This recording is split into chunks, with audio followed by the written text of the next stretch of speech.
Hello everybody, and just here, and welcome back to Saihate no Paladin, the Faraway Paladin, who isn't quite as far away anymore because, hey, episode 1 of the second season, subtitle is Tetsusabi no Yama no O. I don't know what it means. O is king, so something king. That's the subtitle of this season. Maybe it refers to William? William has his own territory now, after all. So perhaps it will be a story of William developing his territory, or will it be about the Demon King? Maybe. Yama no O, maybe Demon King? Something along those lines. I'm not sure, to be perfectly honest with you. We'll see. We'll see everything about it.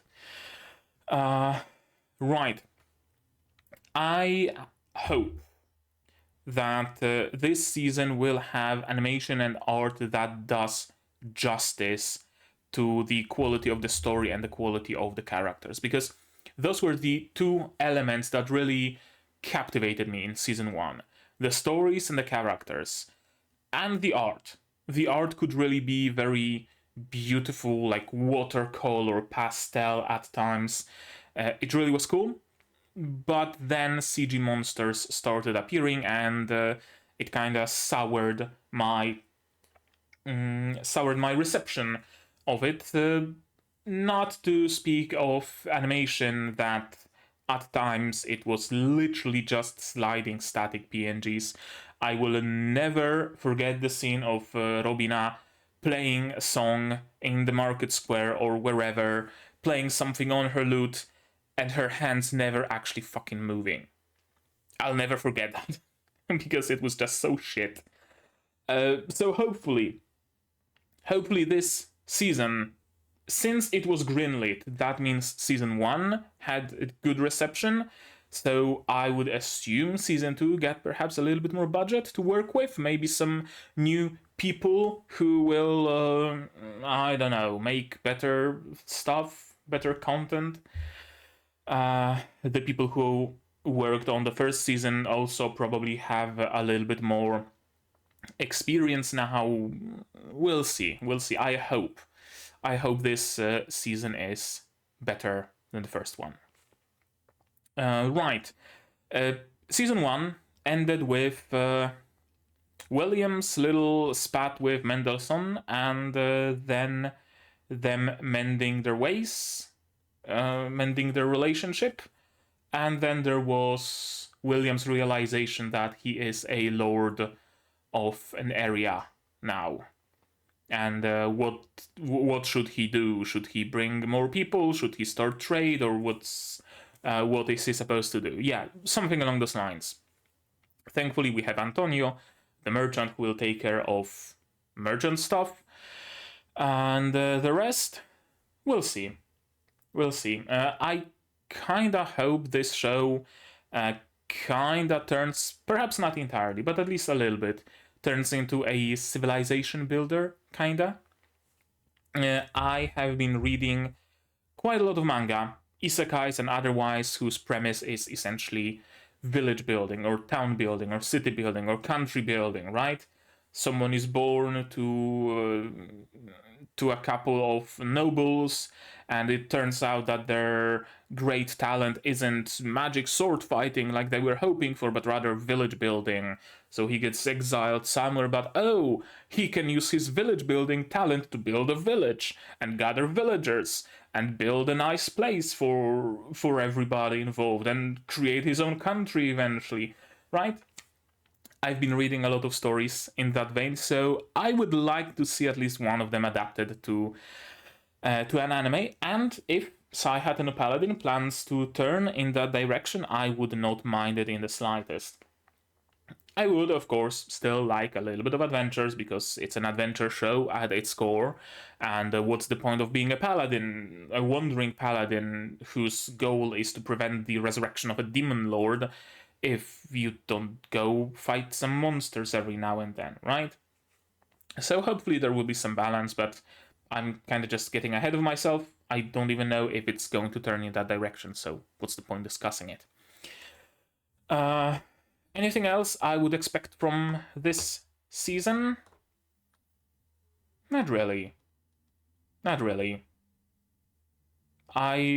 It's always kind of hard to make any expectations for the second season, especially if the first season ended definitively very, without any particular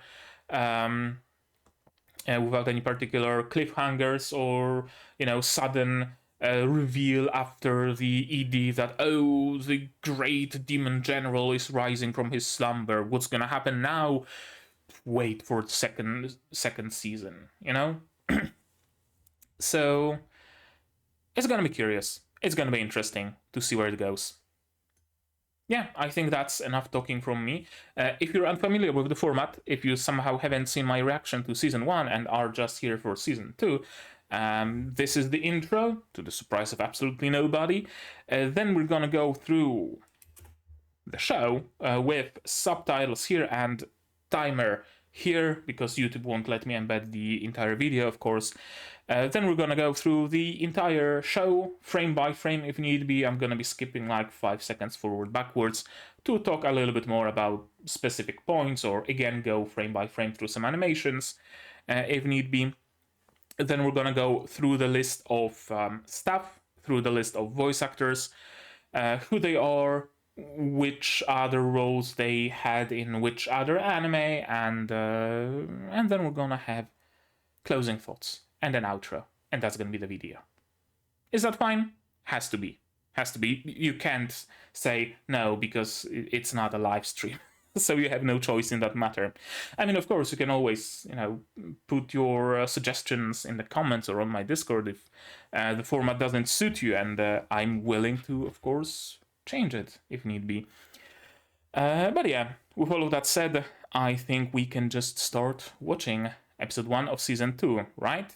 To do that, you will need your subs to follow along with me.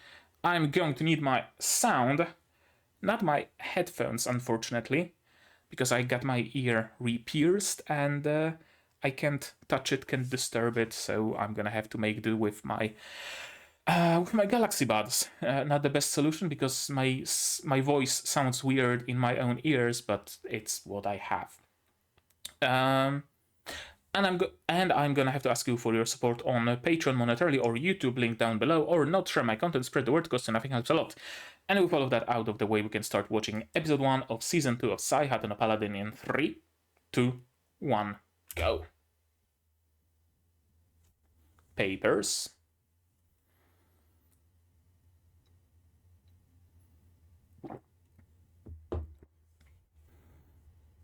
What you doing with those papers, Will?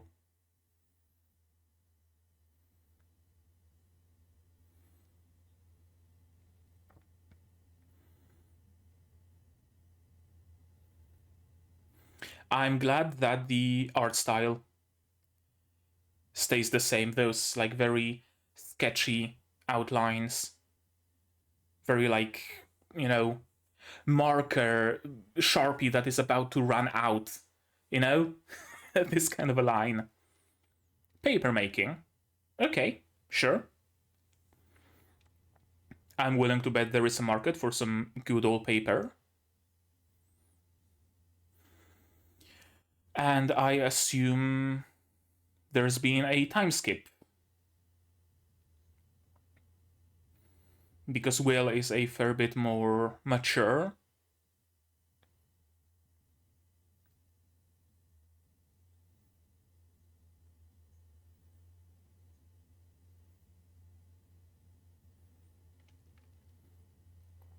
And yeah, and the city is a fair bit more developed. True.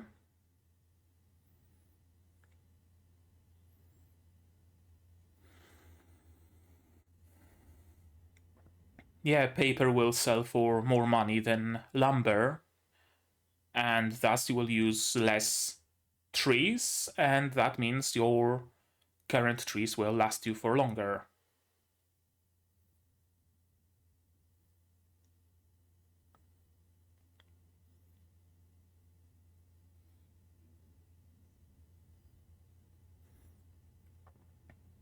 Also, Will's voice actor sounds a little bit more mature.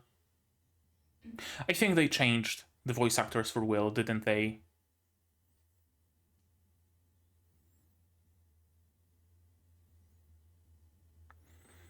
I mean, you gotta plan in advance. Especially on the level of, like, you know, a city. City, country.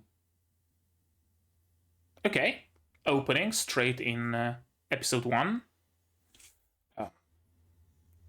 That's a little loud. Okay, that's better. The Lord of the Rust Mountains. Okay, so does it refer to Will? Or is Will going to have to confront the Lord of the Rust Mountains?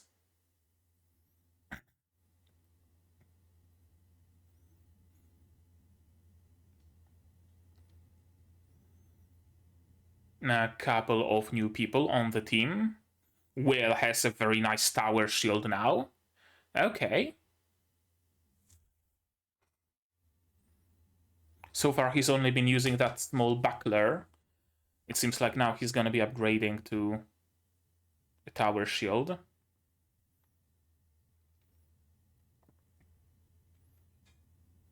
That's a new character, and this is the priestess that was sent with them. And another new character. Looks like a mercenary or otherwise a fighter. Okay, some scenes from season 1.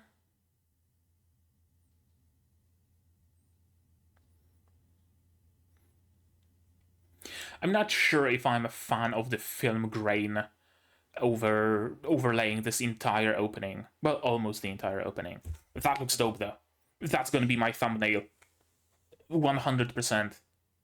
That's thumbnail material. That's a nice hair tie there, Mendelssohn.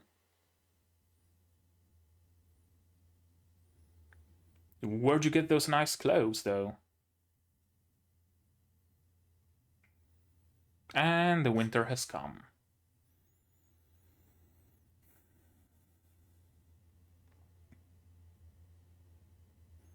That's a big-ass city.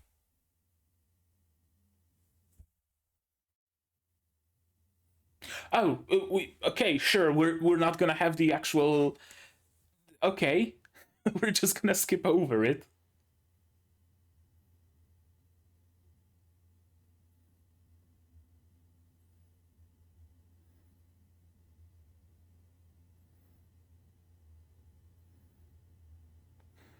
I'll never get over his name being. Oh, not Mendelssohn, Meneldor.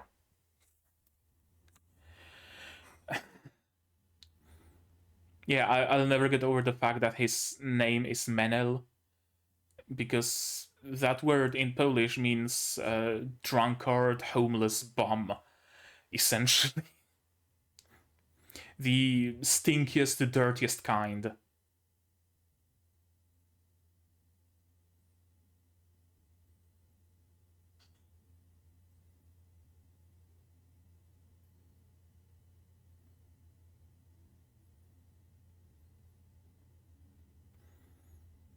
Yep. I mean, he's prone to doing that. Exactly.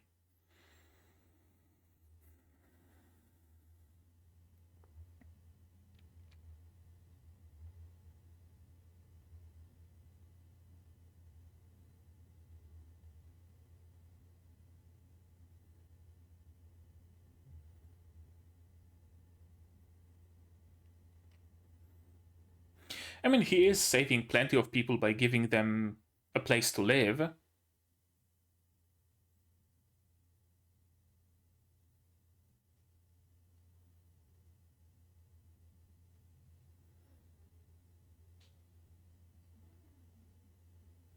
Okay.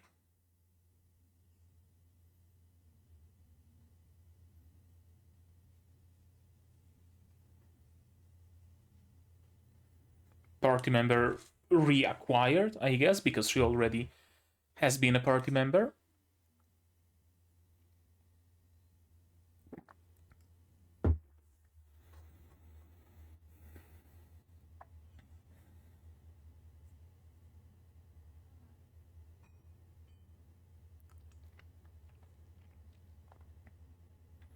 Winterfell.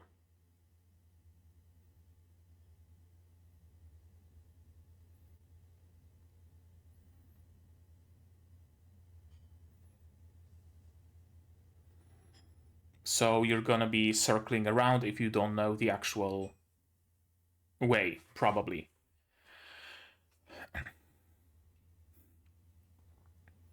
I mean, yeah, he probably could purify those seals or what have you.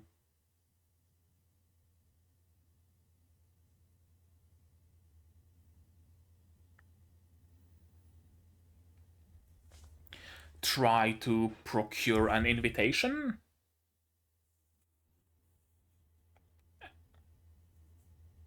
But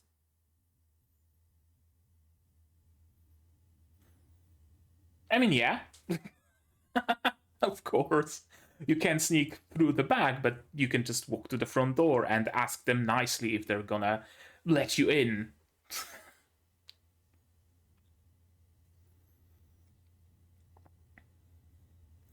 Is that the Maze Alley spell at work? Probably.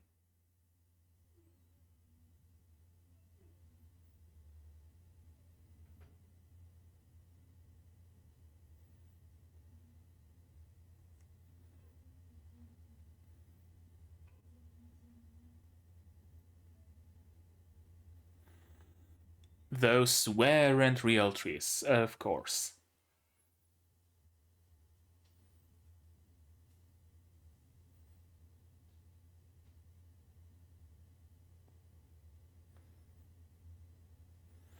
I'm gonna have to read those because they are actually Elder Futhark, from what I could see.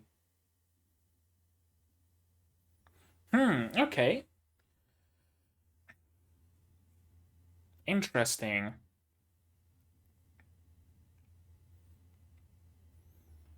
So it seems like you legit cannot get in if they don't want you to get in. Although, probably Will is going to find a way because he's the protagonist after all.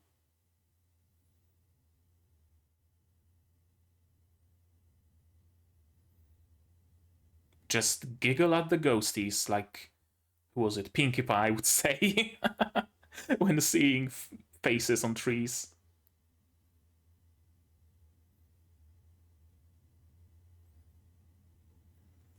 What's it say? Oh, it's some sort of a fear spell or something. Okay.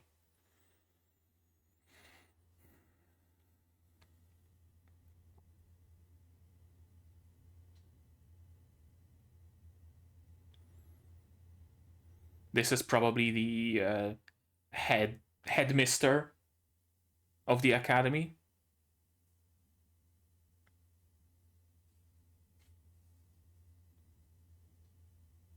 Yeah, probably the headmaster. Okay, or the groundskeeper, or the headmaster masquerading as a groundskeeper, trying to get a feel for the visitors, whether they are worthy of actually visiting the college or not. Or academy, not college. I'm still thinking of Winterfell.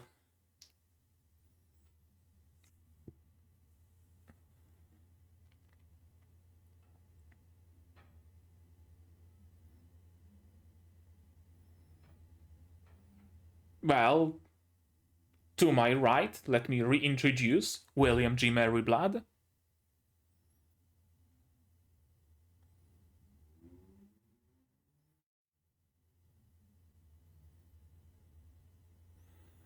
Cheese.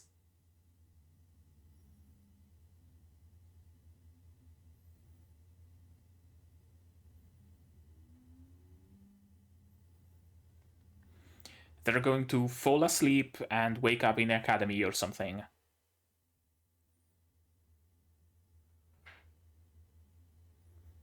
Or it's just really nice cheese. That's also possible. Okay, goat cheese. Can't say I ever had goat cheese.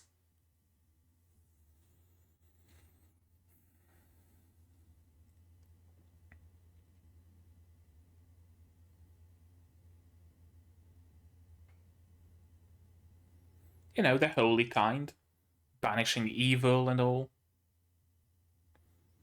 Probably, yeah.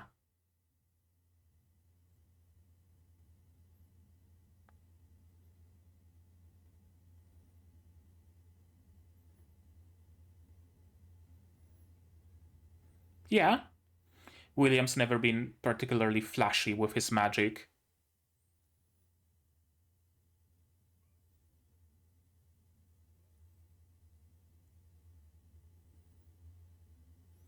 Can you dry some lumber?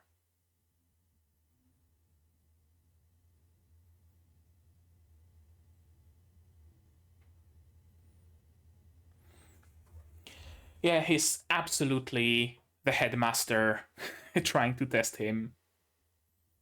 Yeah.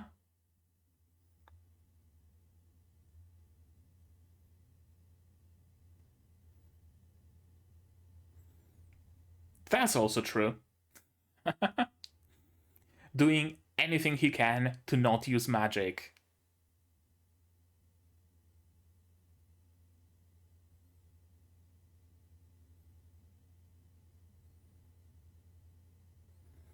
Yep, another test.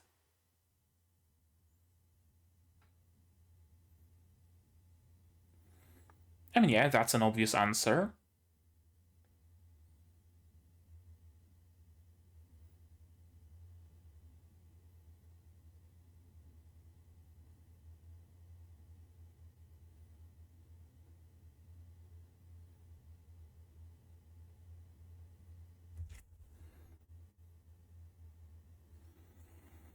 Yeah, brings people happiness.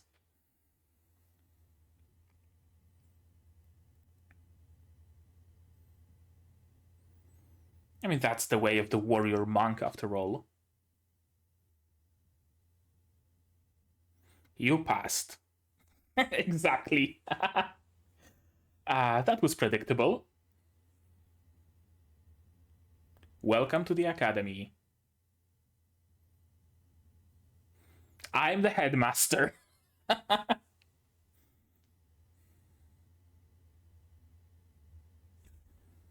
Or just a professor. Those earphones just don't want to stay in my ears.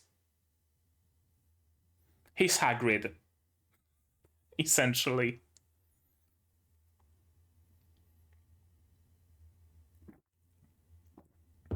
Well, that was simple. Stereo sound. It's always appreciated.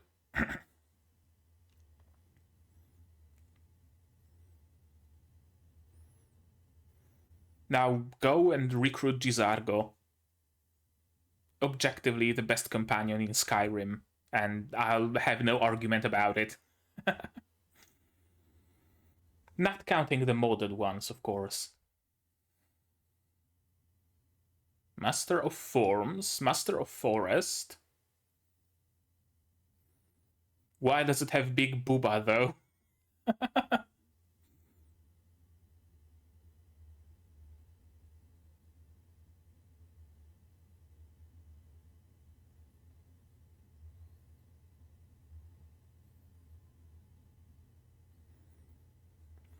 Some sort of a magical orb? Okay, words themselves have power. Gotcha. Well, it's better than some sort of a magical orb that you touch and it cracks if your magic is over 9,000.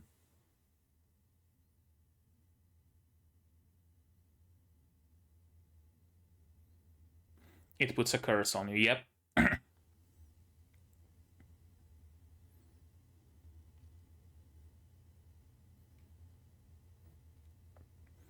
Well,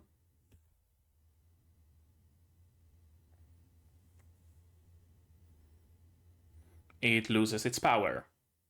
Okay, no. Right, you say fuck me eventually in anger and you get your, you know, you get hurt.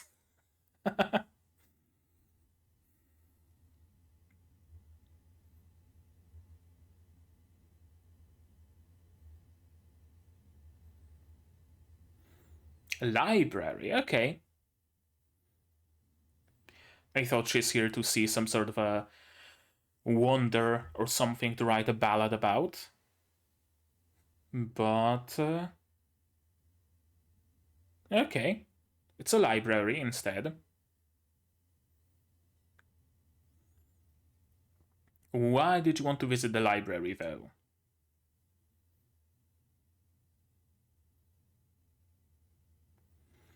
Are you seeking some...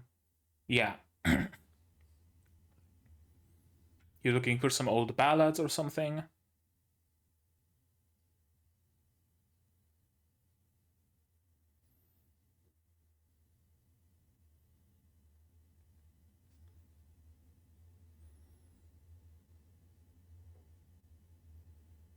I mean, Will probably will find something to read as well. But not everything. And also, yeah, what developments have there been for the past 200 years? Or, alternatively, how has magic devolved? Because that's also possible. That magic of today isn't quite as strong as magic of 200 years ago. Okay, so she's looking for someone.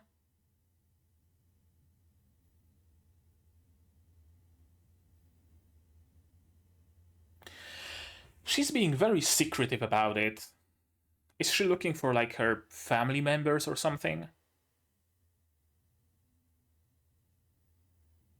Did her grandfather graduate the academy, or, I don't know, something along those lines?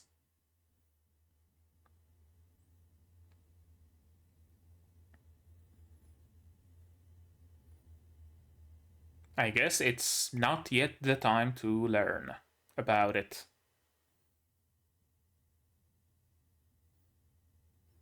Yep, we are all. We all are.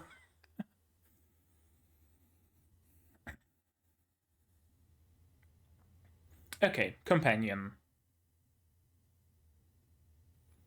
The girl we have seen in the opening?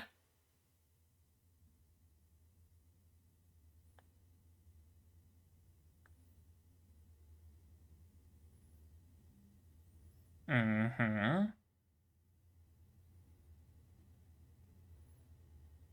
Okay, kinda like Will.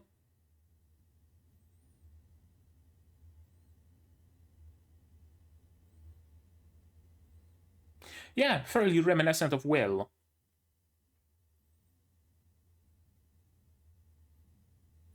Well, shit. And here I was hoping that we're gonna meet her.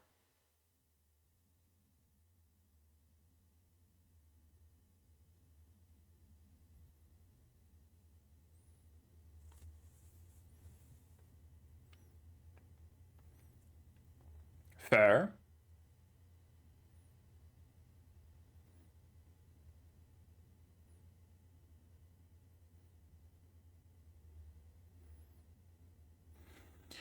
Okay, so she wants to learn about her and honor her somehow. Find her family, perhaps, give them closure, etc., etc.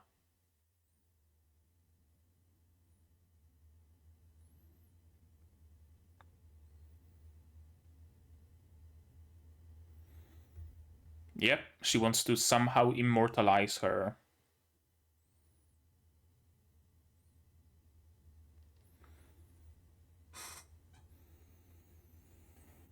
I don't know her name?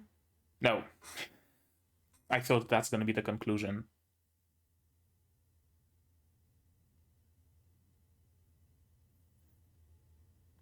Yeah.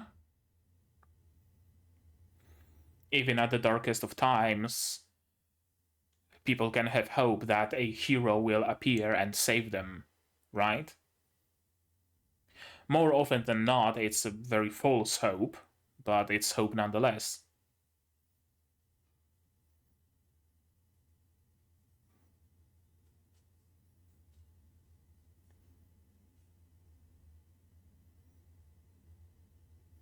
Okay, that's it. That's the episode.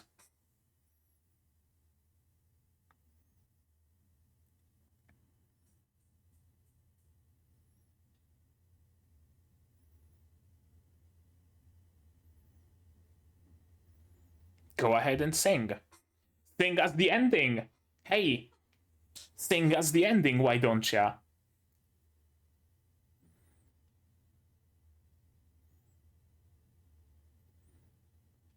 Although I guess the ending is already being sung.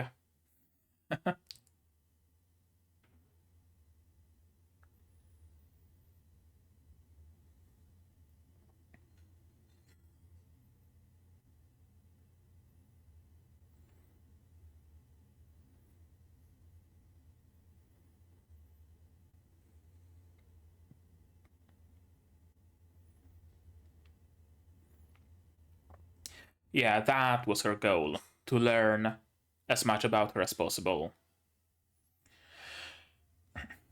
I will live on in song. Oh, after credits? No, preview of the next episode. The Mad Forest. Well, that felt like no time has passed at all. That really felt like absolutely no time has passed at all. So let's extend that time and watch this episode again. And I'm gonna have to pull out at least one of those because holy shit, my voice sounds really, really weird with those in. I use them to listen to music like on the daily, but speaking while wearing them is something completely different. I can never tell how loud my voice is, or am I speaking in the correct tone? Am I overcorrecting my pitch or what have you? Only like a month or two, and I'm gonna be free of this, and I'm gonna be able to get back to my headphones. Oh well. Right, the episode. Paper. Is that the stuff those craftsmen presented to you? Yep. It's paper, and it is the future of this country. It is the future of this country. City, at least. Winter solstice. Too bad that we aren't there to witness the winter solstice, that they kind of skipped over it. I see they are still utilizing plenty of sliding PNGs, right? Like those whole entire scenes in the city are just a sliding static PNG, which kind of sucks. Not gonna lie. I was expecting a little bit more from season 2. I don't know, maybe they are still on a shoestring budget, who knows. I really do like that they haven't changed the art style though, that it still has that sketchy quality. As I said, the line art is as if it was made with a Sharpie that's running out, or with some sort of chalk or something, right? That the thickness of the lines is uneven, that they are broken at times. Like look at Meneldor, not Mendelssohn. Why am I talking about Mendelssohn all this time? Meneldor. Meneldor's those circles on his clothes. I really, really enjoyed this line art in season 1, so I'm really glad to see it reappear. 2 years ago, left the city of the dead, found a deserted, half-sunken city. Now 2 years after rebuilding began, people are calling this place Torchport, the Port of Light. They finished season 1 on some sort of a hill. Was it a hill overlooking this city, I wonder, or did they just migrated to this city? I know, I'm not sure. Someone who's familiar with the source material, please tell me, is it the same city or did they migrate somewhere else? Torchport, the Port of Light. Port City, being a port city, that alone has a lot of advantages. Trade alone. Should the area develop further, should further settlements be made further in the into the continent, this port city is going to flourish. It's absolutely going to flourish. They have a bridge, they have a port, merchants' paradise. And who brings the most money? Merchants. I really like that they have taken over this abandoned city and are slowly fixing it up. I said it multiple times. I said it while watching Helk. I said it while watching Atelier Ryza. I really fucking love ancient ruins. I don't know why. I just love ancient ruins. And the thought of some of those ancient ruins being repurposed into a flourishing city, it's like a step above. It's like a dream come true to me when it comes to my love for ancient ruins. So I'm excited. I'm really excited for this aspect.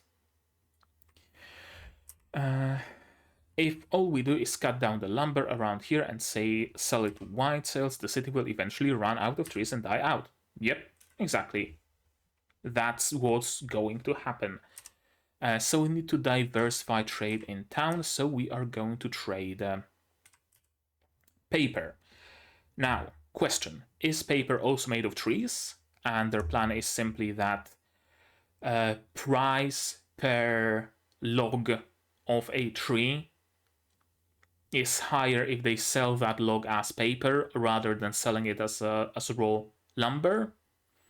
Or are they selling lumber and also using maybe some sort of, I don't know, papyrus or something to create paper? Because that's also possible. I mean, the Chinese have been making paper out of bamboo, and there are plenty of species of like water reeds and whatnot that is also suitable for making paper. So maybe that's it. I don't really see any reeds around, but I don't know.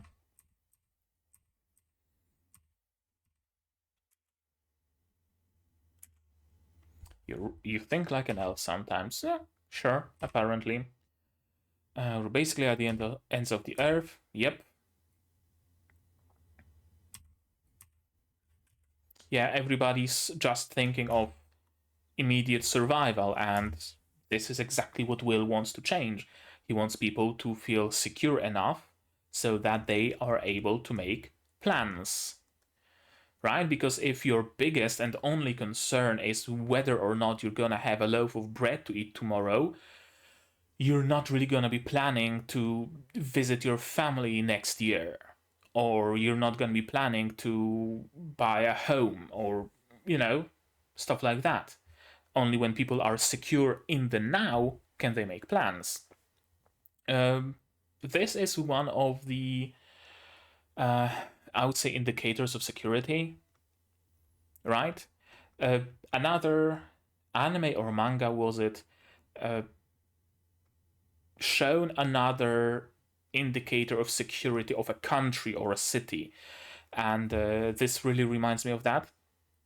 In that manga or anime or whatever it was, can't quite recall, the sign that the city is safe, that it's secure, that they have nothing to fear, is that there was jewelry being sold on the streets. Street vendors were selling jewelry. Because if you have people who know how to work with metals and they are making jewelry something completely superficial rather than making weapons or tools or nails or what have you, that means the area is safe enough for them to be able to engage in art, to be able to engage in jewelry, stuff like that. This is another great indicator whether or not people are able to make plans for the future.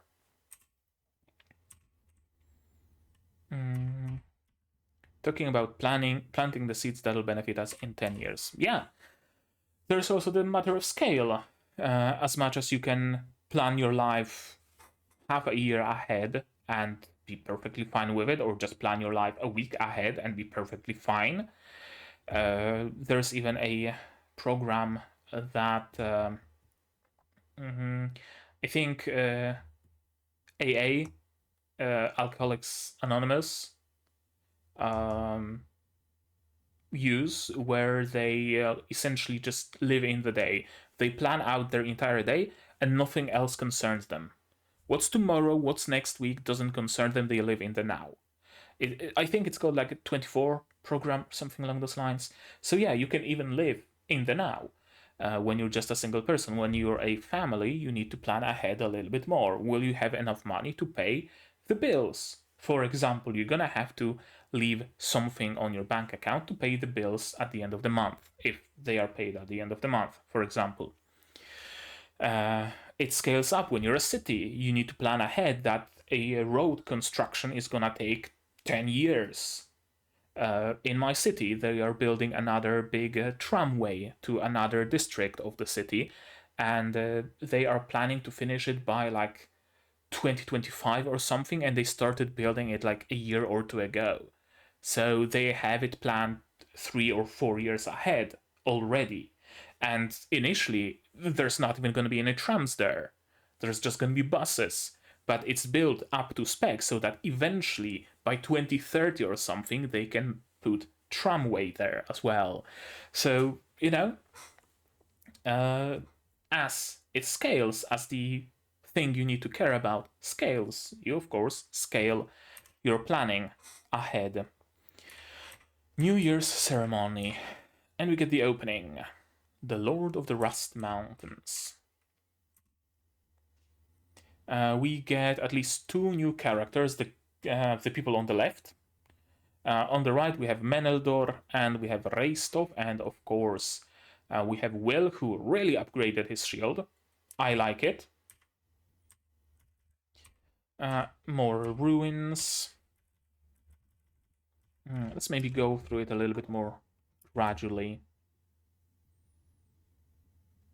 Praying to Gracefield, of course. Or, well, praying over the graves of... what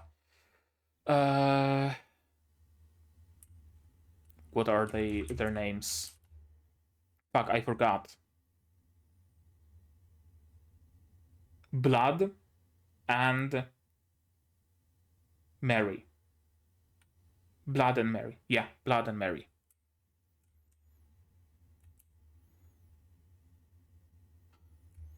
I really am not a fan of this, fuck, whatchamacallit? Why am I missing words today? Of this grain filter on top of everything. I really am not. It works for like a flashback, but those aren't flashbacks. Like, okay, this is a flashback, right? Some memories of Blood and Mary, sure, they are flashbacks. Memories of Gus, but this isn't a flashback. We haven't seen this motherfucker yet. And suddenly the grain disappears, and we meet our main cast, I assume, who will be traveling with Will wherever he decides to go and adventuring with him. She looks like the person that Robina described, but she is the priestess that was sent to William's lands by Bishop Bagley. Another new character. And another new character, an elven woman. And a lot of scenes from the first season. Curiously.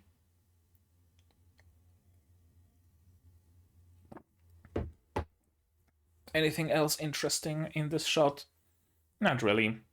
2 brand new characters, Reistov, Meneldor, and well, interesting. Something I just realized, there aren't any women in their party. Right?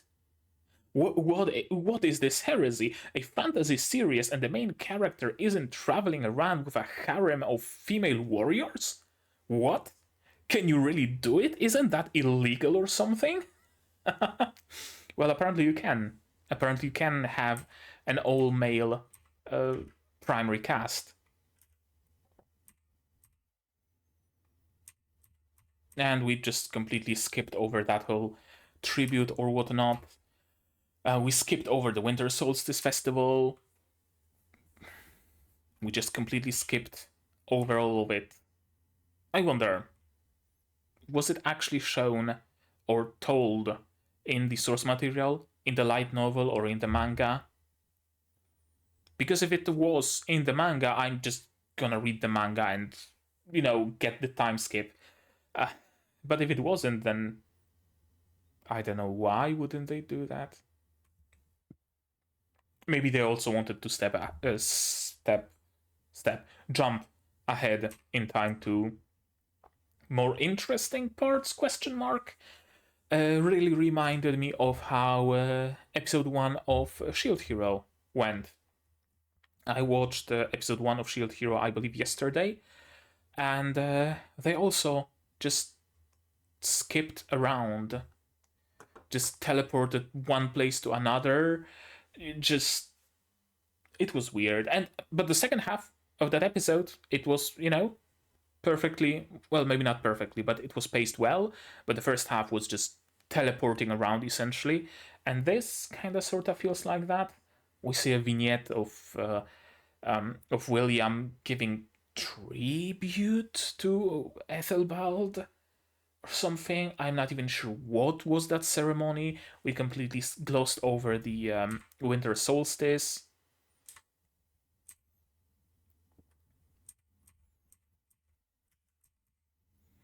And then there we have... Oh, it's not even like the second half of the episode. Much earlier. The forests around the Beastwoods are still very poor. We have to work a lot harder. Sure. We have William's goal re-established, essentially. Don't you feel the goddess would feel the same? Right, like, don't give your everything in tribute to the goddess at the cost of yourself, is essentially what she's saying. Because the goddess will not be happy if you just, you know, work yourself to death in her name because you're supposed to be her beacon and you just threw away your life for no reason at all. So she has a good point. She has a very good point. And we're going to the Winterfell College. School attended by sorcerers studying the words of creation. I still really enjoy the magic system in the show. I really do. It's so original, so unique. And the fact that you can find some, you know, unknown, forgotten words of creation somewhere in the ruins really adds a little bit of flavor to it. Right? That not even the mages in the academy know all of the words. You have to actually travel. You have to scavenge for ruins and mazes and underbellies of ancient cities and whatnot to perhaps find a book that has an ancient word in it that you didn't know yet. Maze Alley magic, warning. And yeah, you're just gonna be blown up to smithereens. But we can, of course, just go through the front door, which isn't quite as easy either. Because, of course, they would be protected. What does it actually say? Okay, it's not actually Elder Fudark. It's something that is supposed to look vaguely like Fudark. And unless it's younger Fudark? I don't think so. Wait, how is younger Fudark different from elder Fudark? Isn't younger Fudark just more smooth instead of just harsh lines? Younger Fudark, otherwise known as Scandinavian runes. Yeah, it's simply more rounded and more smooth. Besides that, there are a little bit of a few differences.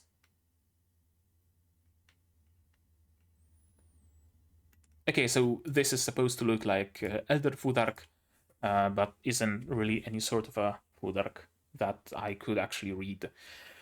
Okay, let's continue. If you will not learn, you must leave. So, yeah, this implies that you need to pass a certain test. You need to learn to be able to pass. Interesting that not even Gus could pass through it, could get through. I wonder why. I wonder which requirement, which test did he fail? A sign carved into it that makes one just a little uneasy. So, a mild fear spell. This was so obvious. That he's the headmaster or something. B. William G. Merryblood.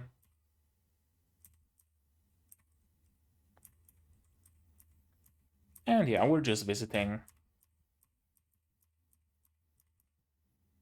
Show us your magic, you know, to be able to go through the gates to Winterfell College. I'm glad that Will actually recognizes that he's being tested. He's not completely obtuse. He's not your everyday regular, whatchamacallit, shonen protagonist that just doesn't know what the fuck is going on around him. He knows he's being tested. And he sticks to his rules that magic isn't to show off, magic is for certain particular use. You don't use magic for convenience, you use magic if you have a reason to use magic. Yeah, you can dry wood by the fire, no need to use magic there. And this is a test checking how they would want to use magic. They aren't saying that, oh, a great magic would be something that can conquer the world or what have you. No. Great magic is magic that will bring people happiness. So they don't want to use magic for nefarious purposes.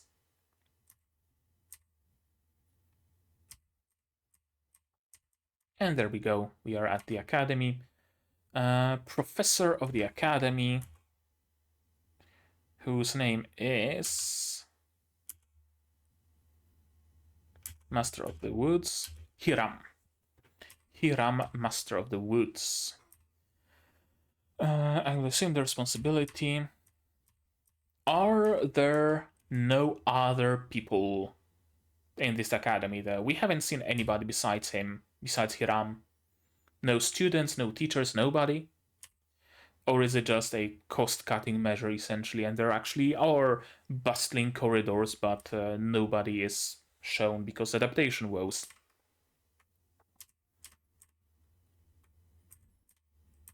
This is cool. This is really cool.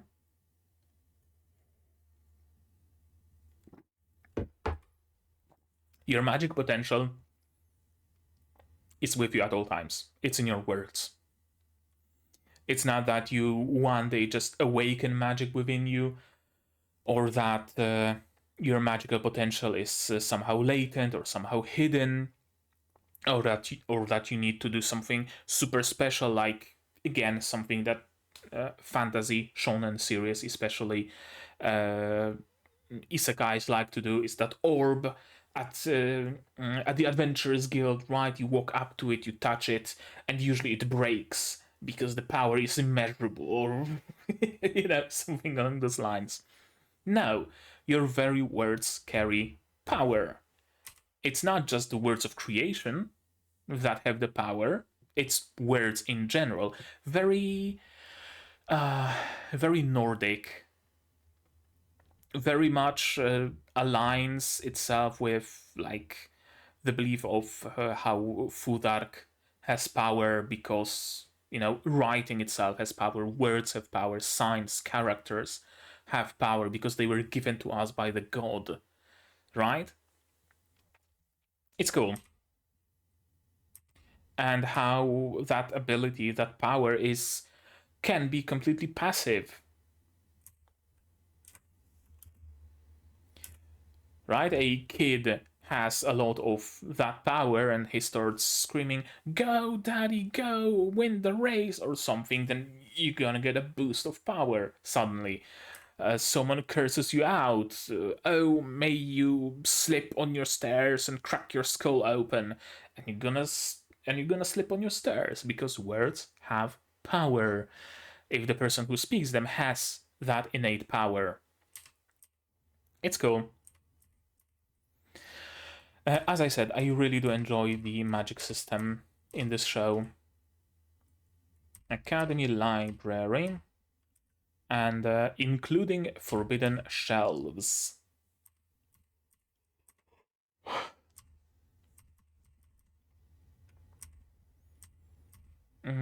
I kind of want to see what William found out from his reading, because we know that B found information about her former teammate, some more info about her life, so that she is able to write a better ballad about her.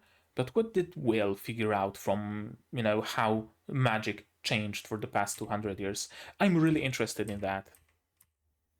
I guess, again, another thing that was there in the source material but has been omitted for the sake of brevity from the show.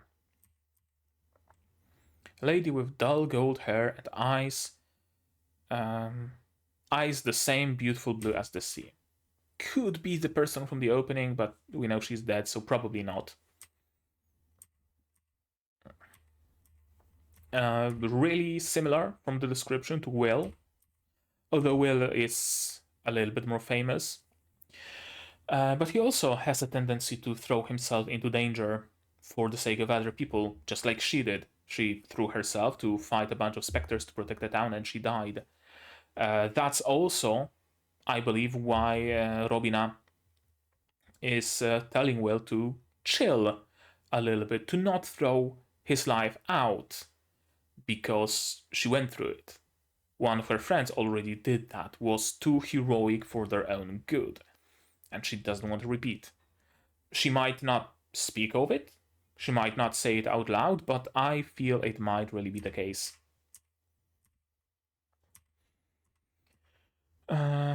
I can't just sit around and let that kind of resolve be immediately forgotten, and that's why she decided to be a troubadour, to preserve the memory of the heroes. Every time a hero is born, they're quickly forgotten. Yep. They lauded her and thanked her, but when she died, that was the end of it. So I've been singing about her to keep her story alive. Kinda reminds me of Frieren, how Himmel's statue ended up overgrown and kind of forgotten by the villagers, despite the fact that he saved that fucking village all those years ago. Kinda similar. Songs of heroes hold hope. That much is true. If we know that there are heroes in the world seems a little bit brighter, because there's good in the world. It's not just, bands of scavengers and bandits and deadly beasts going around the woods, but there are also good people, there are also heroes. And if our village has issues with an ogre being around and not allowing us to hunt or do any trade or what have you, there's a chance, there's a smidge of hope that a hero will show up and kill that ogre. That's important. Morale and motivation and hope really, really matters a lot. Just like the three heroes, indeed.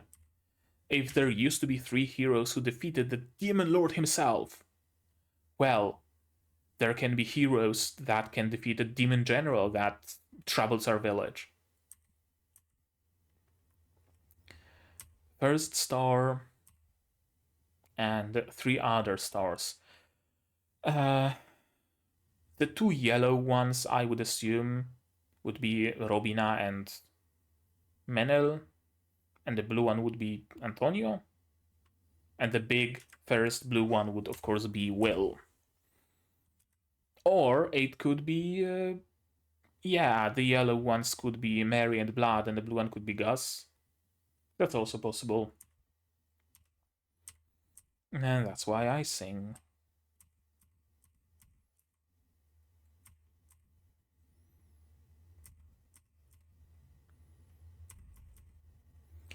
Even if I meet my end in battle somewhere, it's left unsaid, but essentially, I know that I will live on in B's songs. And those songs will pass on to other troubadours, and we have a. Who was it who said it?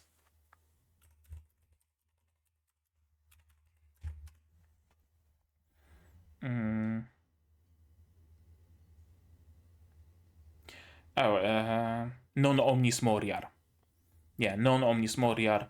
It was the third song of Horus.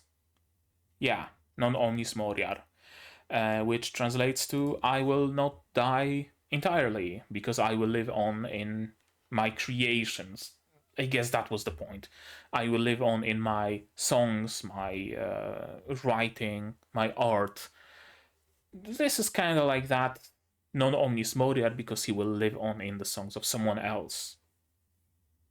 And I guess also in his own achievements, because the fact that the city is there also means that will not just die like that. Non-Omnis Moriar again. Okay. Alrighty then. I can finally get rid of those. Because now... whatever. I don't even care anymore. Because now is the time to go through this. And now it's the time to check out the studio, the staff, the characters, voice actors, rather. So, studio, OLM and Sunrise Beyond. Studio hasn't changed, I believe. OLM Apothecary Diaries this season. Is it out yet? I wonder, because I was supposed to watch it. Okay, not yet released. Good. I'm not missing it. That's good. That's good to know. Pokemon Nagatoro-san. More Pokemon. Komi-san. What else do we have here? Odd Taxi. Some Zoids, whatever that is.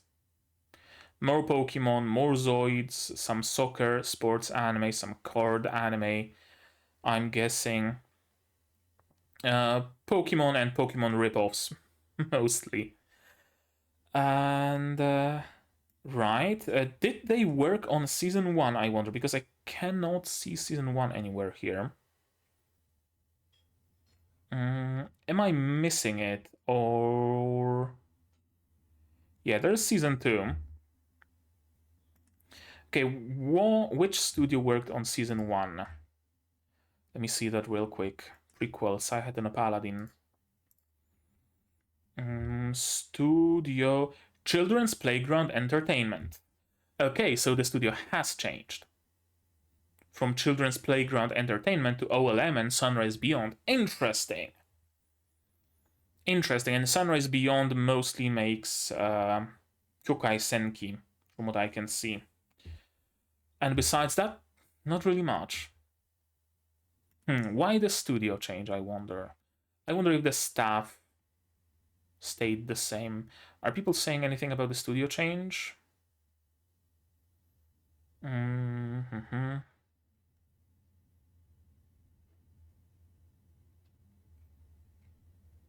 Damn, people calling it Mushko Tensei ripoff. Sure, okay, go ahead. Go off. Nothing at a glance. Oh well, we'll check out the stuff now, actually, to see if there isn't a lot of stuff listed. Original story, Kanata Yanagino.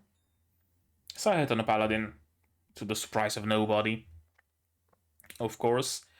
Original character design, probably the same. Kusasagarin.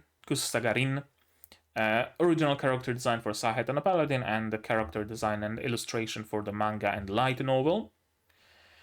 Next we have the director, Akira Iwanaga,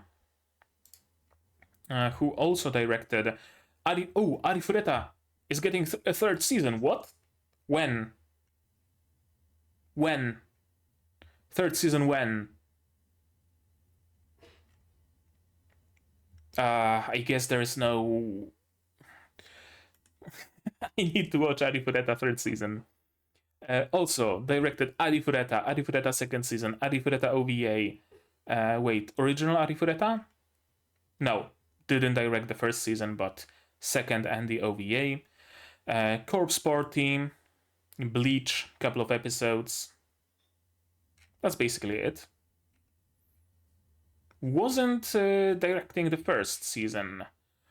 I hope that change doesn't spell trouble for the story and the pacing. Because I really liked the story and the pacing in first season, I hope it doesn't change for the worse.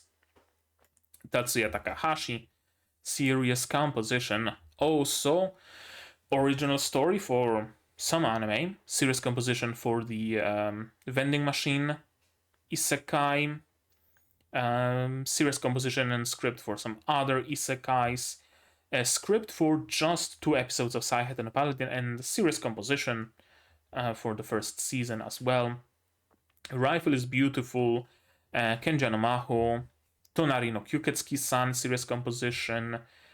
What else do we have here? Beatless, Zero Kara Hajimeru Maho no Sho script, 3 episodes, Eromanga Sensei, composition, Grisaya no Kajitsu, episode 8 and 9, script, BlazBlue, High School of the Dead, script for a couple of episodes, a script for 1 episode of The World God Only Knows, and story for a couple of, I guess, Idol Master doujins and a couple of original manga. Next we have Koji Haneda, character designer, who also designed characters for the first season.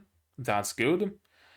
And what else? Tate no Yusha, animation director for episode 21.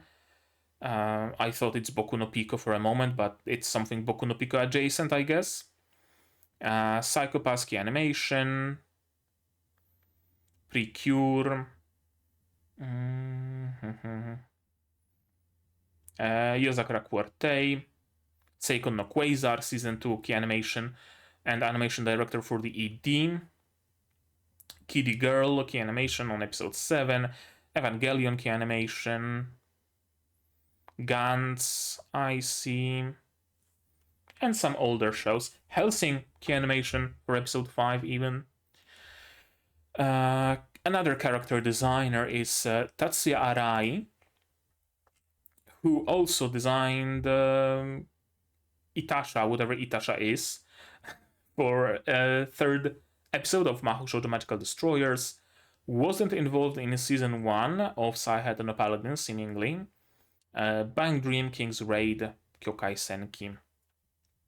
Not that many shows that I would recognize. Art director, this is what I'm interested in mostly.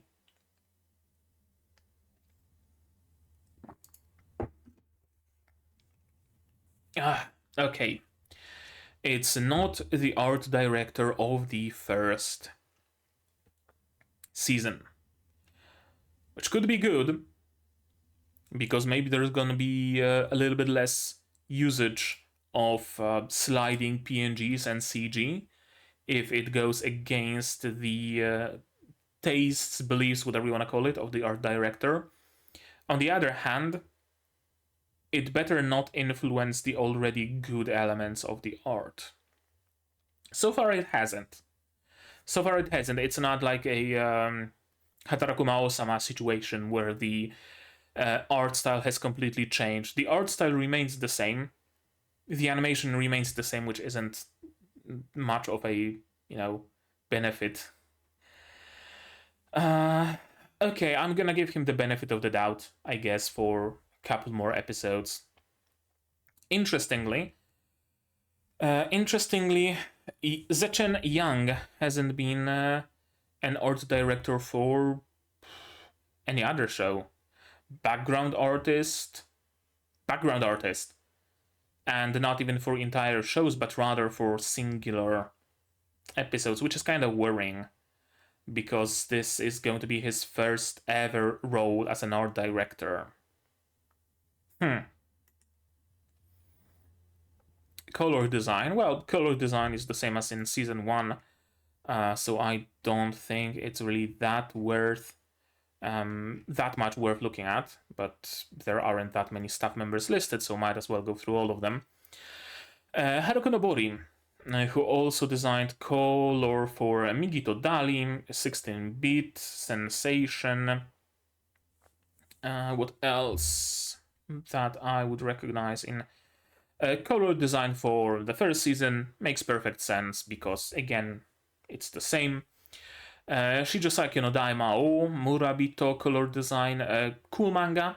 Can recommend. One of the less bad resurrected 500 years into the future kind of fantasy stories. It's cool. The anime might be worth a watch. I just read the manga.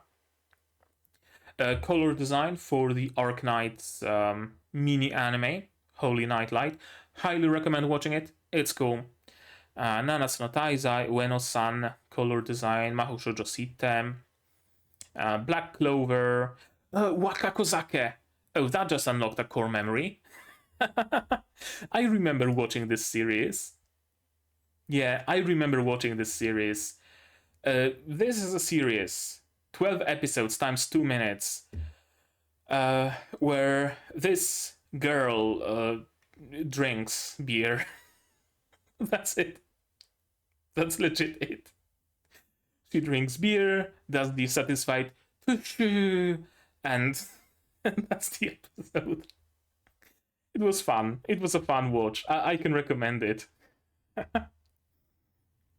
What else do we have here? Robot Girls, Aoharu Ride. And that's about it. Hunter x Hunter. I guess color coordination. Photography director Takeshi Kuchiba. Also the photography director for Saihate no Paladin Season 1. Spike Yoshitsu photography for a couple of episodes. Promare photography assistants. Asagoto Kase-san, director of photography. Himino Hikari, the OVA, ONA, whatever it's classified as, of Kase-san. Mushishi photography. Maushojo Taisen. And that's about it, as far as I recognize. Editing by Yoshiki Ushiroda. Not that many anime again. Editing for Nagatoro-san's second season, Odd Taxi in the Woods. Tears to Tiara. That's it. Sound director Tomohiko Yaginuma. Again, not that many. And I don't know literally any of those, but it seems mostly roles as sound director or sound production manager. And Yuchen Jiang, monster design. Are those like... Am I tripping, or is Yuchen Jiang and... what was it? Zechen Yang more like Chinese names rather than Japanese? I'm not sure. Correct me if I'm wrong. Dr. Stone Key Animation. Couple of animation key animation roles. One animation director for some random show, episode 5. And now monster design for Saihate no Paladin. And that's it. I wonder if my anime list has more people listed.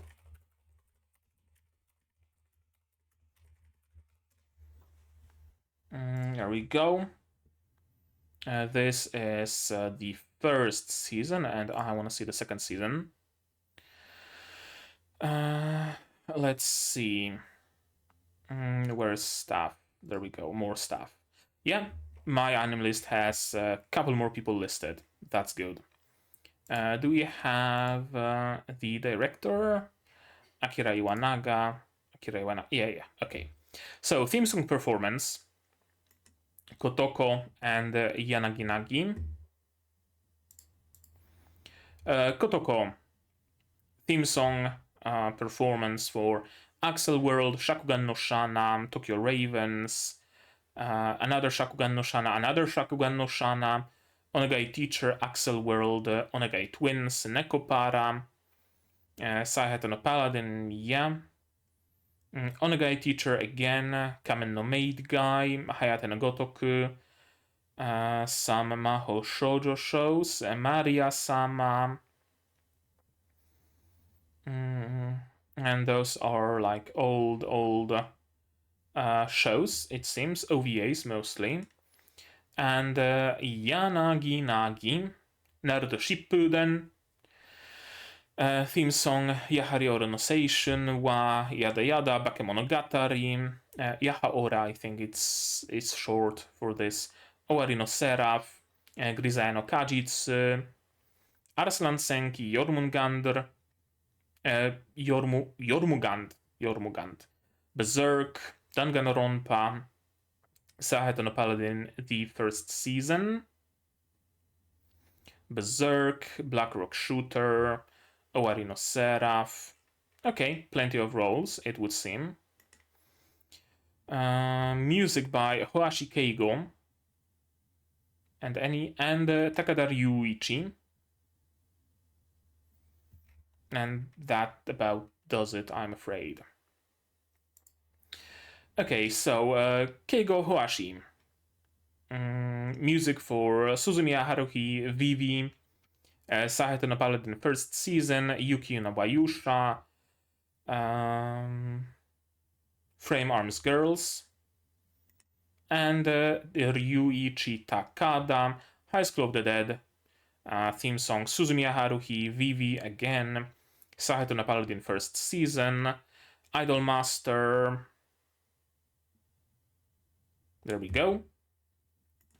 And there are some characters that are not listed on AniList, it would seem. Oh boy.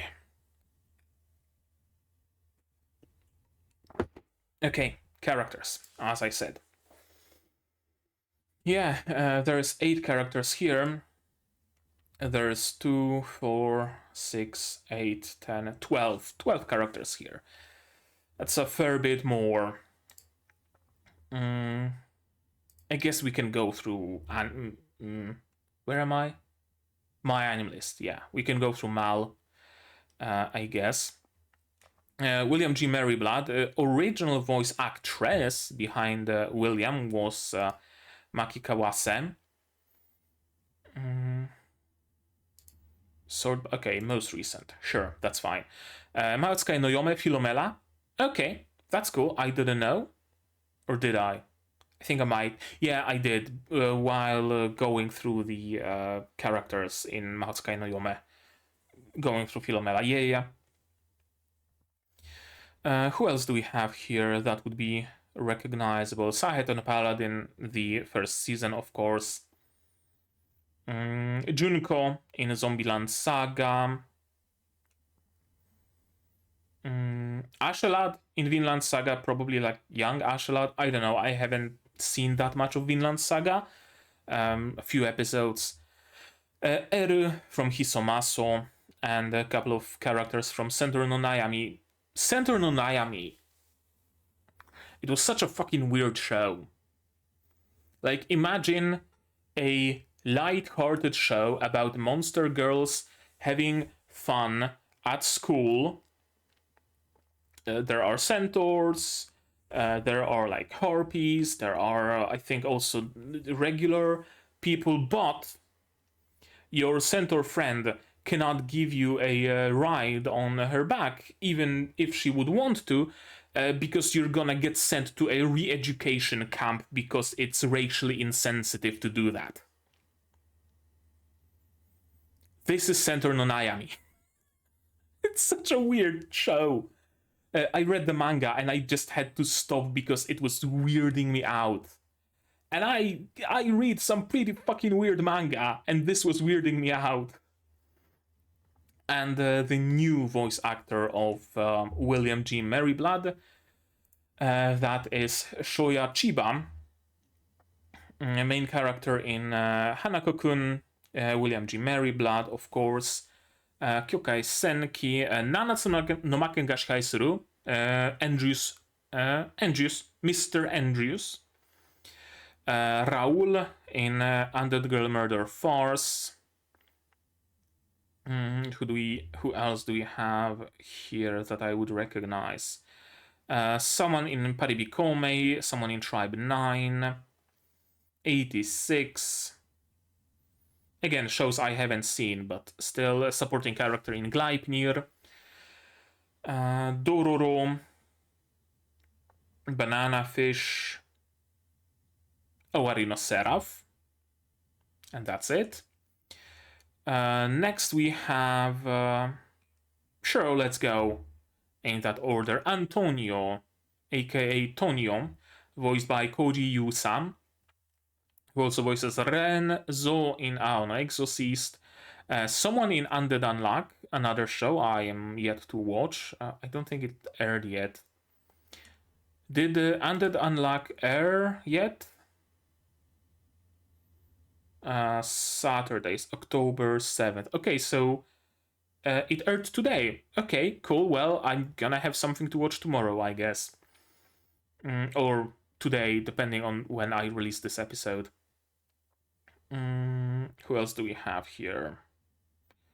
Ichimaru Gin in Bleach.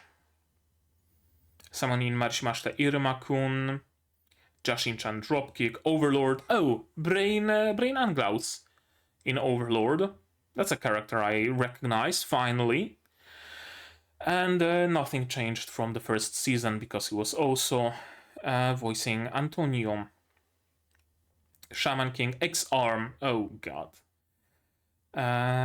Jashin-chan Dropkick again. Pipimi. Who hasn't voiced Pipimi? Everybody has voiced Pipimi. Pipimi has been voiced by a grand total of like 70 people right now. Legit. Look up Pop the Pipik and the list of voice actors that voiced Popko and Pipimi in both seasons in total. Lancer in Fate Apocrypha. And some other, again, Brain, Akira Yanagida in Gate. And some other characters I'm mostly or wholly entirely unfamiliar with. That is a long list of voices, though. Started with Detective Conan in 96 as an extra, and then started climbing up in his career. Augustus, voiced by Nobuo Tobita, who also voices old men, mostly, to the surprise of nobody. Some old man in Baki, Futoku no Guild, Isekai OG-san, Saihate no Paladin, also Augustus, nothing changed. Mushko Tensei, BNA, Toshio Ozu in Kengan Ashura, and Toshio Ozu in Dumblenan Kiro Moteru. This is the greatest thing ever, that Kengan Ashura and Dumble just share the same universe. I need to watch Kengan Ashura one day. One Punch Man, Von Schugel in Isekai Quartet, Popko in Pop the Pipik, Von Schugel, of course, also in Yojo Senki movie, and I assume in Yojo Senki itself as well. Detective Conan, Tokyo Ghoul, Gegege no Kitaro, Darling in the Franxx, someone I haven't finished watching Darling in the Franxx, Center no Nayami again, and yeah, Yojo Senki, Von Schugel, Adelheid von Schugel, Kaito Joker, Osomatsu-san, One Punch Man, Season 1, this time around, Plastic Memories, Durarara, Shirobako, and again, it's a fairly long list of characters. Very long list of characters. All the way to the year of our Lord, 1981. Damn, Captain Tsubasa, 1983. Bagley, Inaba Minoru. Saihate no Paladin, Season 1, nothing changed. A character in Boku no Hero Academia, some Pokemon spin-off, Dorodoro Old Man, Zoids Pokemon, Baki, Gundam Build Fighters, Boku no Hero Academia, Khajiit Dale Balantel in Overlord, someone in Ajin, Magic Kaito, Robert. Go watch Magic Kaito. It's a cool show. Highly recommend it. It's a spin-off of Detective Conan. Haven't seen Detective Conan, but I really enjoyed Magic Kaito. Gothic, Slayers, and again, plenty of other roles going all the way to the year of our Lord 81. Blood, Katsuyuki Konishi, who also voiced someone in Kimetsu no Yaiba, Onimusha, Oyukimi no Kaina, Orinoga. There we go, a familiar face. Helk! Okay, he voices Helk. There we go. Really? Yeah, I can hear that. I can hear that. Yeah. Yeah, I can hear that. Also Tori in Matskai no Yome. Okay, cool. A lot of Pokemon, apparently, as well. Speaking of Oyukimi no Kaina, does the movie have a release date yet? Hoshino Kenja, yeah. Not yet aired. Okay, October. Cool. I know what I'm watching in October then. Bleach, Blue Lock, Golden Kamui, Arifureta, Reed, Blood in Season 1 as well, nothing changed since then. That'll do it, I think. I mostly want to focus on new characters. Gelreis, that's going to be a brand new character in the show. And he's going to be voiced by Kenichiro Matsuda, who also voiced Bond in Spy Family. Haven't finished Spy Family Season 1 quite yet. Thors in Vinland Saga Season 2. Again, haven't finished Season 1 even. Spy Family narrator as well. Tribe 9. Shaman King. Pokemon. Boku no Hero Academia. Vinland Saga Thors. We've already went through that. Gundam Dororo. What else? Nanatsu no Taizai, Black Clover, some extras. Center no Nayami again appears here. Clockwork Planet.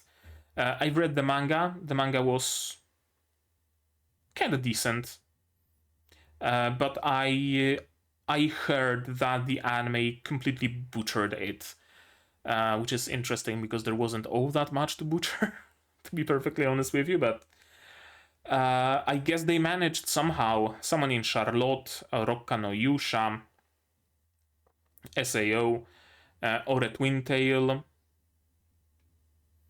SAO, Sakura Trick, Father, Defrag, Hiroshi,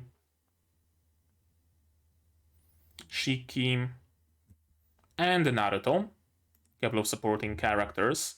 Robina Goodfellow, Eri Suzuki, who also voiced Robina Goodfellow originally, Blackrock Shooter, someone. Azure Lane, Bailey Bulldog Beagle. Yeah, Bailey Bulldog Beagle. Fairy Tail. Hinamatsuri, apparently, as well. Cinderella Girls. Monster Strike anime, whatever that is. Fuka, Mikasa Mikoto, Keijo, some supporting character, 100, Heavy Object, Junketsu no Maria, Shigetsu wa Kimi no Uso, and Ryugajo Nanana no Maizokin. Cool series, again, go and watch it. Gracefield by Aoyuki. I don't think I need to introduce Aoyuki to anybody. She's the voice of Tanya in Yojo Senki, of course. She's going to be voicing someone in Undead Unluck, apparently. In Precure as well. She is the voice of Noria Dunok from Witch from Mercury. Someone from Gridman. Pascal from Nier Automata. Of course, the frog, Suyasu, from Boku no Hero Academia, and also Setsuna Tokage from Boku no Hero Academia. Again, Tanya Degrecha. Grace film, nothing changed since season 1. Madoka, there we go. More Tanya. Taiho in Azure Lane, Kumoko in Kumodesga. Tamaki from Enen no Shobtai. Assassin from Fate. Let's see.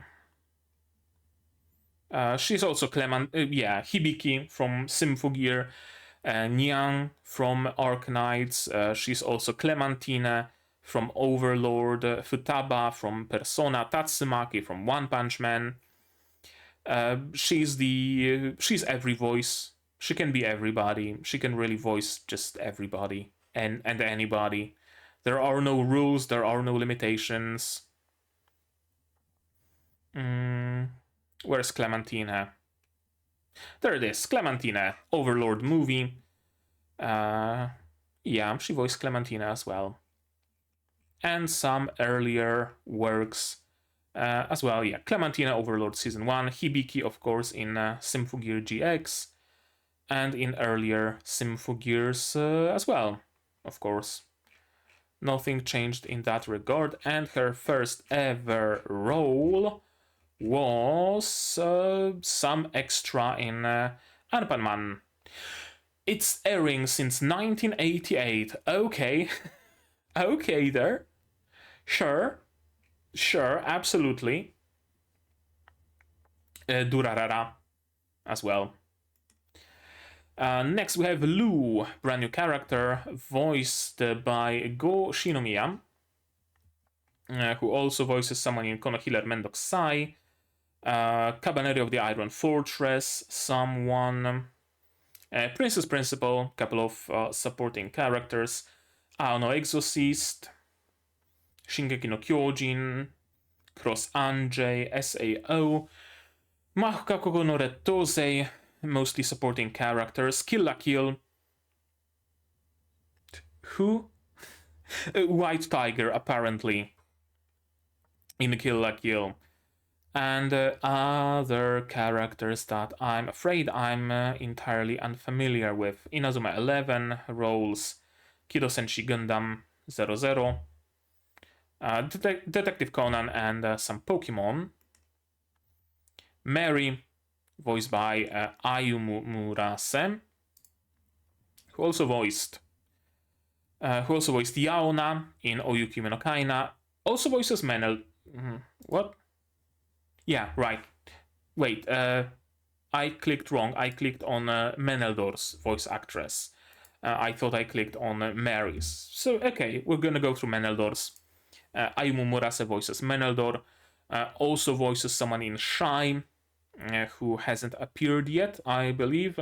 Yaona in Oyukimi no Kaina, as I mentioned. Someone in Ragna Crimson. Main character, actually, Crimson. Haven't watched Ragna Crimson yet. I need to find a little bit more time. Kage from Osama Ranking. Yaona again. Irma from Irma-kun.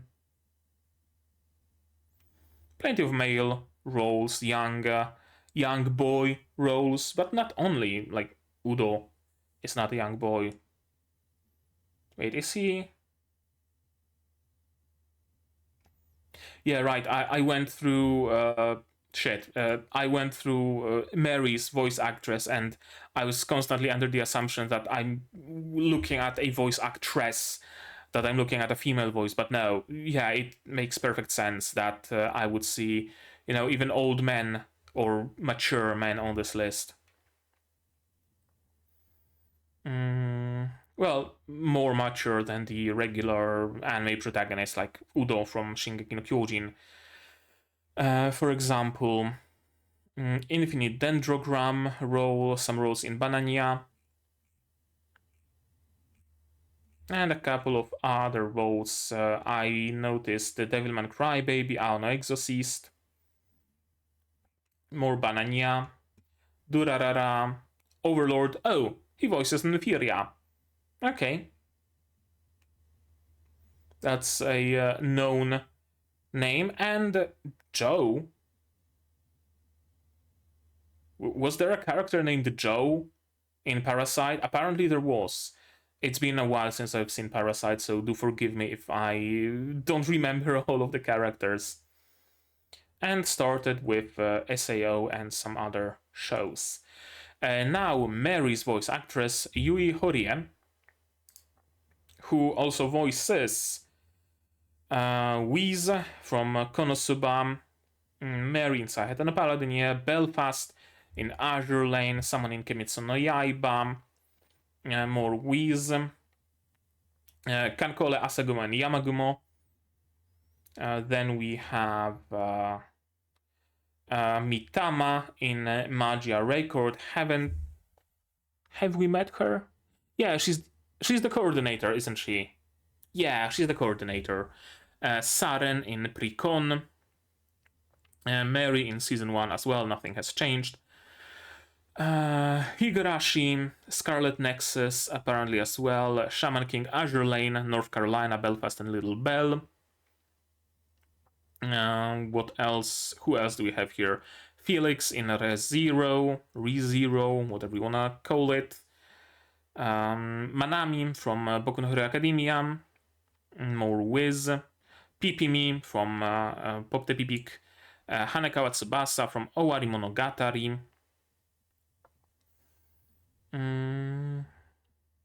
Oh, I can already see by the scroll bar that there's gonna be a lot to go through, so we're probably not gonna go through all of those roles.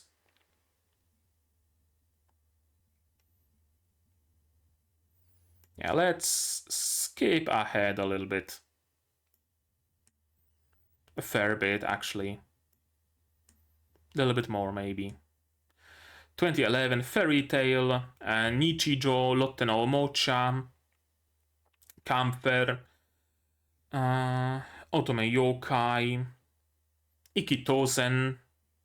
That's a show I haven't heard of in a while. More Camper, Bakemonogatari, Umineko, Lupin the Third,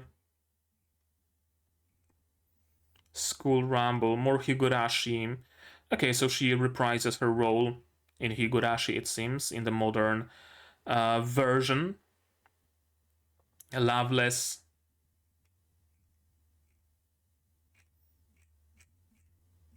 Okay, that'll do it. She started in 97 with Pokemon, then went on to Cowboy Bebop even.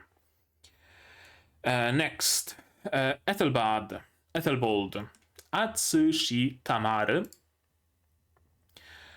who also voices someone in Spy Kyoshitsu, Oshinoko, Ayakashi Triangle, Ars no Kyoju, Kingdom, Gaiko Tsukishi-sama, Carsey. 86, Saihate no Paladin reprises his role.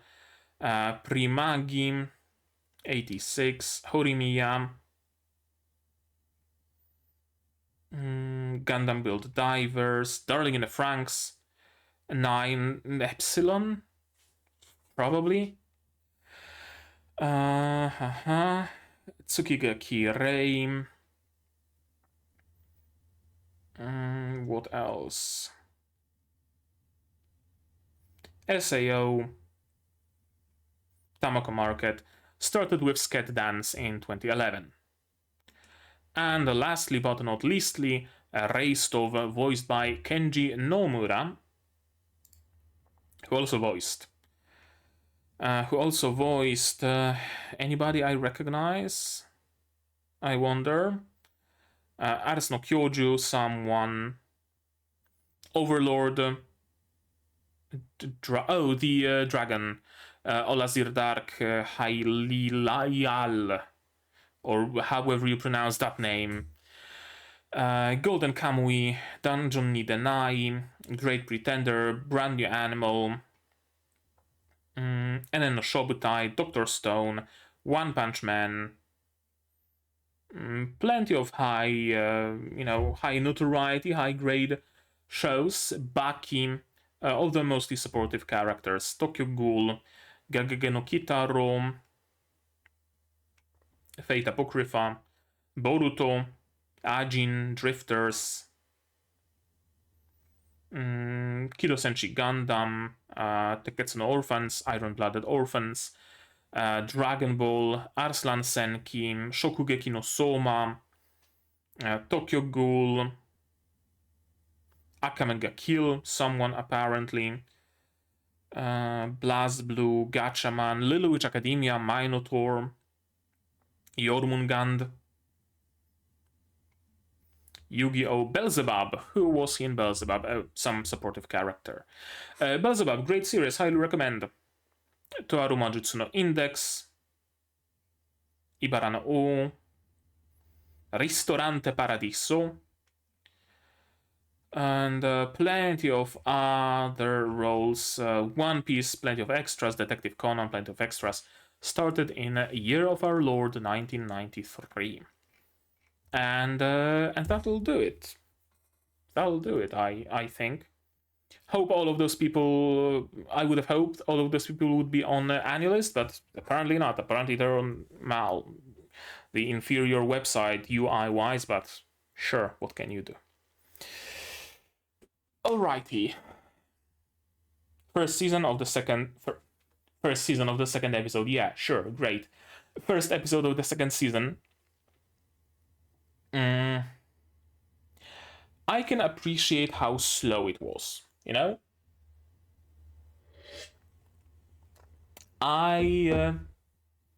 One of the things that I didn't enjoy in the first episode of the third season of Tate no Yusha was how rushed it was. How the first scene that was shown to us was a scene of battle that only actually happens later on in the episode, almost as if they wanted to show us, hey, there's gonna be battle, there's gonna be excitement, there's gonna be all those things, so get hooked, keep watching, right? Like they didn't have enough of a trust in their own creation that it will hold out on its own, that it will need this help to hook the viewer in. Saihate no Paladin, first episode of the second season, was surprisingly slow. Surprisingly little has happened. Everything that happened was surprisingly meaningless in the grand scheme of things. William's journey didn't really progress in this one episode.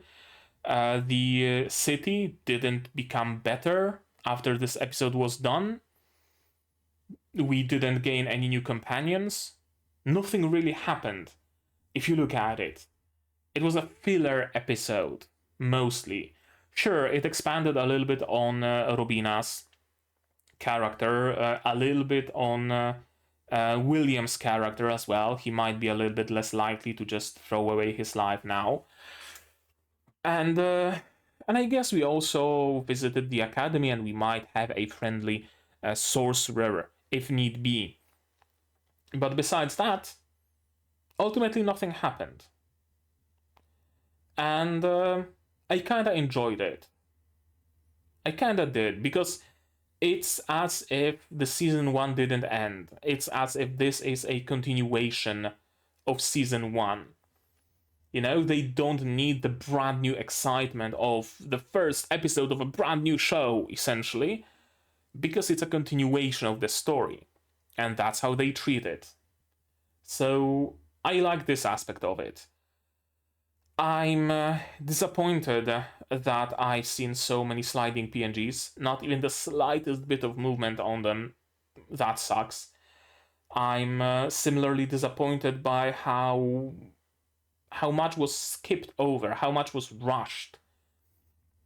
Now, probably this episode is taking place at the beginning of another volume of the light novel or something thereabout. So between the two volumes of the light novel, there was a bit of a time skip, 2 years, so that Will can build up the city and whatnot. But I wonder if it's actually the case. Or is it just strictly an anime-only time skip, so to speak? I wonder which is the case. again, just like with Tate no Yusha, I'm gonna need a little bit more time to figure out this show. Because the first episode is rarely a good indicator of the quality of the entire show as a whole. Usually, the first episode is either way better than the rest of the season, or the first episode has some issues that the rest of the season doesn't have, because the creators want to cram in as much as possible into that single episode to get people hooked. So it could go either way, really. I hope it goes the good way, right? I hope the rest of this season is better than the first episode. But on the other hand, I'm not really getting my hopes way too much up. Worst case scenario, I hope the story and the characters themselves can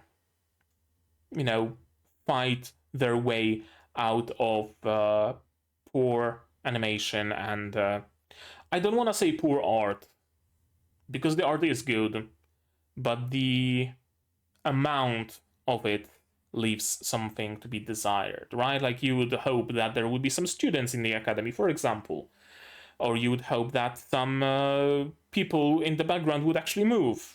In that regard, the art leaves something to be desired, because the quality itself is good. I enjoy it. It might be a little bit simple, but it's not overly simplistic. It has that nice little, like, sketchy hand-drawn quality to it that I really enjoy. Yeah, I'm gonna have to watch more. I'm gonna have to see more and see how it develops, I guess. But right now, I think that's gonna be it from me for today. So maybe you guys have something more to add. If so, say so in the comments down below. What did you think of this episode, of my reaction, my theories, stuff like that? No spoilers, please. Spoilers go to my Discord here and also in the description. If there's something to clarify from the light novels, tell me maybe in the comments. Whether it's worth it for me to read the manga, for example, and some bits that were skipped over here, like the winter celebration, was actually in the manga. Tell me if that's the case, then I'm gonna read the manga and I'm gonna fill in the gaps. But besides that, no spoilers, please. Like this video if you liked it, dislike it if you didn't, but tell me why so I can improve. Subscribe to the channel to be notified of future releases of not only Saihate no Paladin, but also Magia Record, Tate no Yusha, Soso no Frieren, Shangri-La Frontier, Ancient Magus Bride, Nanatsu no Makengashi Haizuru, Helg, Zom 100, and plenty of others coming at you in the future. Also click the bell icon to be notified when I go live, because I also stream sometimes. Support the channel if you want monetary on Patreon, linked down below, where for $10 a month you get early access to non-seasonal shows like Madoka Magica, and for just $1 you get a role on the Discord and a place in the credits. You can also support me directly on YouTube via memberships and super thanks, also down below. And if you don't want to spend any money whatsoever, share my content, spread the word. It costs you absolutely nothing and helps the channel a lot. And now, with all of that out of the way, that's gonna be it from me for today. So as always, you guys do all the good stuff, and I'm gonna see you in the next one. Cheers! And here's the list of my wonderful Patreons: QB, Without the Nethercouple, Survivor, Zetran, Zay Rainer, Shoshu, Akamancer, Fassel, David, Dr. Watermar, Shikela, and Hans Peter, and you can join them without the need to sneak into an academy.